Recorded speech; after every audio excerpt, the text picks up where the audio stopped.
আমাদের এক ভাই আছেন, এই যে শহীদ শরীফ ওসমান হাদি ভাই, সবাই নাম জানেন, চিনেন তো নাকি?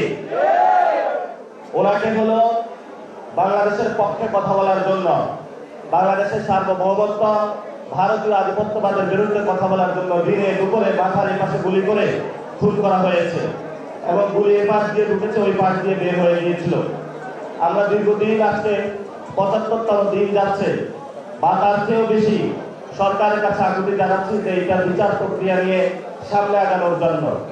কিন্তু আমরা ব্যক্তকণ্ঠে ঘোষণা করতে চাই, বাংলাদেশে ইনশাআল্লাহ আমরা যতদিন আছি জজ মিয়া নাটক হইতে পারে, কিন্তু শহীদ ওসমান হাদি ভাই হত্যাকাণ্ড বিচার নিয়ে আমরা এক চুল পরিমাণ পিছপা হব না ইনশাআল্লাহ। এই বিচার বাংলাদেশে হতে হবে। এই বিচারের ক্ষেত্রে যদি প্রশাসনের থেকে শুরু করে ওপারের কেউ যেখানে যে থাকুক না কেন, কুশীলভ কেউ থাকে, যত বড় হেডাম হলা হোক না কেন, জনগণের আদালতে ইনশাআল্লাহ আমরা তার বিচারের কাজ বাড়ায় নিয়ে আসবো তাকে ইনশাআল্লাহ। তাই এলো ইনোভার, যেন আপনি লাইফে থাকেন রেডি প্রতিদিন। Innova, designed for now.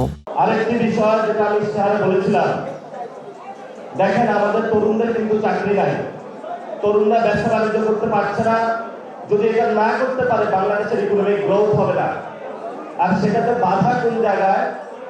একটা তরুণের দুইটা পদ্ধতি, হয়তো সে কোনো দোকানে চাকরি নিবে বা ব্যবসা চাকরি নিবে, কিন্তু ব্যবসায়ী ভাই যদি চাঁদাবাজদের কারণে অতিষ্ঠ হয়ে, সন্ত্রাসের কারণে অতিষ্ঠ হয়ে, দুর্নীতির কারণে অতিষ্ঠ হয়ে তার ব্যবসা দিন দিন হলো বিস্তৃত করতে না পারেন, তাহলে একটা কর্মজীবীর জায়গায় উনি কিন্তু তৃতীয় চতুর্থ জনকে চাকরি দিতে পারবেন না। যদি না দিতে পারেন তাহলে বাংলাদেশে কর্মসংস্থান সৃষ্টি হবে না। যদি কর্মসংস্থান সৃষ্টি না হয় তাহলে তরুণদের মধ্যে ডিপ্রেশন বাড়বে, রাষ্ট্রের স্ট্যাবিলিটি আসবে না।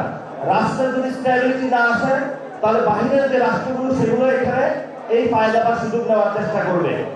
আবার এই তরুণরা যদি ব্যবসা করতে যায়, সেখানে যাওয়ার পরে তাদেরকে প্রথমে বলা হয়, বাবার পকেটে টাকা আছে, আমাকে একটু ঘুষ দিয়ে যাও। এই জন্য সে কখন ঘুষও দিতে পারে না, তার ব্যবসায়িক একটা লাইসেন্স পায় না এবং সে ব্যবসার মধ্যে ঢুকতে পারে না। তো তাহলে আমরা যদি আমাদের তরুণদের যদি আপনারা এমন একটা পরিস্থিতি চালানো রাখেন যে এখানে শুধু গ্যাংস্টার মাফিয়া এবং সরকারের আনুকূল্যে যারা যাবে তারাই ব্যবসা করবে, তারাই বাণিজ্য করবে এবং তাদের মদতেই পূর্বাঞ্চল থেকে বিভিন্ন জায়গায় নদী ঘাট বালু গাছ কোনো কিছু তাদের নজর থেকে হলো বাদ যায় না, সব কিছু তারা দখল নিয়ে তারাই ব্যবসা করবে, তাহলে আমাদের বাংলাদেশের তরুণদের কি হবে? আমরা এই প্রশ্নটা আপনাদের কাছে রাখতে চাই। তো আমাদের এখানে একটা বিষয় আছে, সেটা হলো হয়তো আমাদের মৃত্যু অথবা আমাদের ফাইট করে সামনে আগাইতে হবে। আমাদের অধিকার কেউ ওনারা দিবে না, ওনারা হলো ওল্ড গার্ডস, ওনারা একটা পুরাতন বন্দোবস্তে আছে যে সব কিছুতে রাজি আছে, কিন্তু আমার কোনো জায়গাটা ছাড়তে রাজি নয়। ভাই আপনি আপনার জায়গায় থাকেন, কিন্তু দুই নাম্বারই করবেন না, গ্যাংস্টার মাফিয়াবাদী চাঁদাবাদী দুর্নীতি সন্ত্রাসী এই কাজগুলো করবেন না। যদি করেন তাহলে কিভাবে আপনাকে সাইজ করতে হয় আমরা সেটা অক্ষর অক্ষরে জানি। রোজা রমজান যাচ্ছে, বাংলাদেশে এখন একটাই পার্টি, সেটা হলো ইফতার পার্টি। আমরা মাঠে নামবো না, মাঠে নামতে নামতে আমরা ক্লান্ত এবং সেখানে মাঠে তো নামার পরে আমাদের হসপিটালে ভর্তি হতে হয়। এমন একটা অবস্থা আমাদের হসপিটালে যে গিয়ে এই যে সরকারের আন্দোলন এগুলোতে যে চিকিৎসা দিব সেই টাকাটাও আমাদের পকেটে নাই।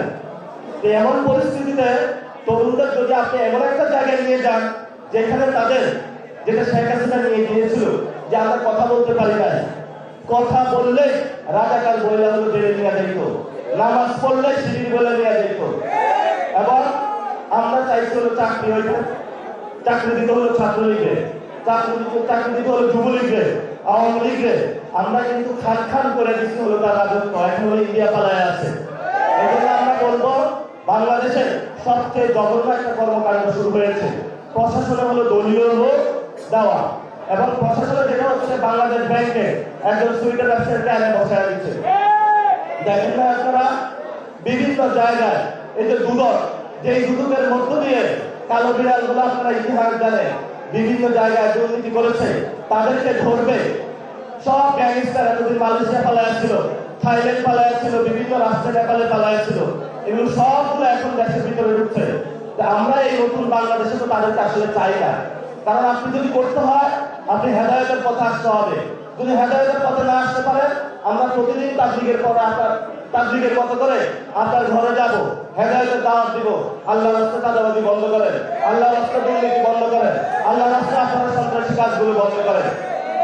আমরা এখনো আপনাদেরকে ডাক দিয়ে যাচ্ছি, সংশোধনের সুযোগ দিচ্ছি।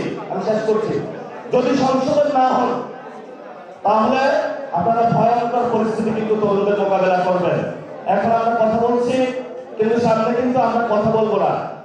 আমাদের এখন মুখ চলতেছে, সামনে সবকিছু চলবে।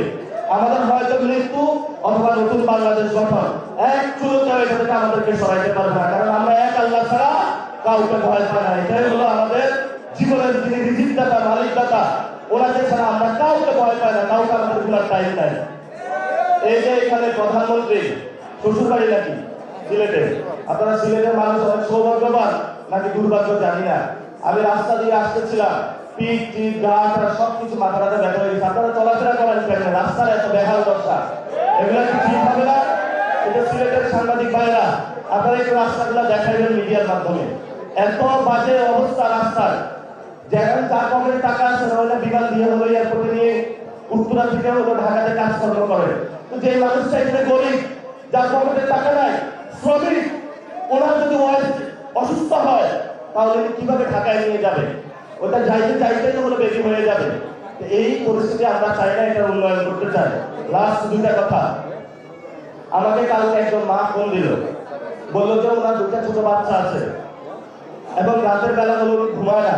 বললাম কি হয়েছে? বললো যে আমি যদি ঘুমাবো, বাংলাদেশে যেভাবে ধর্ষণ বেড়েছে, আমার সন্তান অনেক জন্ম দিয়েছি কষ্ট করে, বড় করছে অনেক কষ্ট করে, বড় লোকদের অনেক নিরাপত্তা আছে, সিকিউরিটি গার্ড আছে, সিসি ক্যামেরা আছে, আমার ঘরে কিছু নাই। কোন সময় আমার সন্তানকে নিয়ে ধর্ষণ করে দেয়।